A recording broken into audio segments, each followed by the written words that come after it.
Tempus took ownership of Fernando's Cafe and Cantina 8 years ago.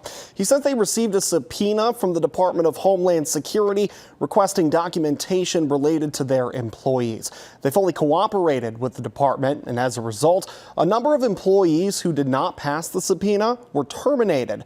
Tempus couldn't tell us how many people are impacted, but he did confirm to us the restaurant is not facing any legal trouble, and there were no ICE operations at either restaurant location. I just wanted everybody to understand that we weren't raided, my people weren't ripped out of here.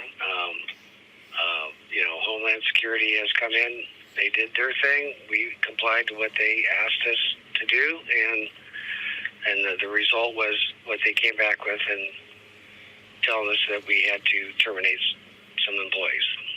Tempus also tells me this is a difficult time for everyone involved. We'll have more updates as we learn more information. In the studio, Andrew Pfeiffer, First Alert 6. Andrew, thanks for that update.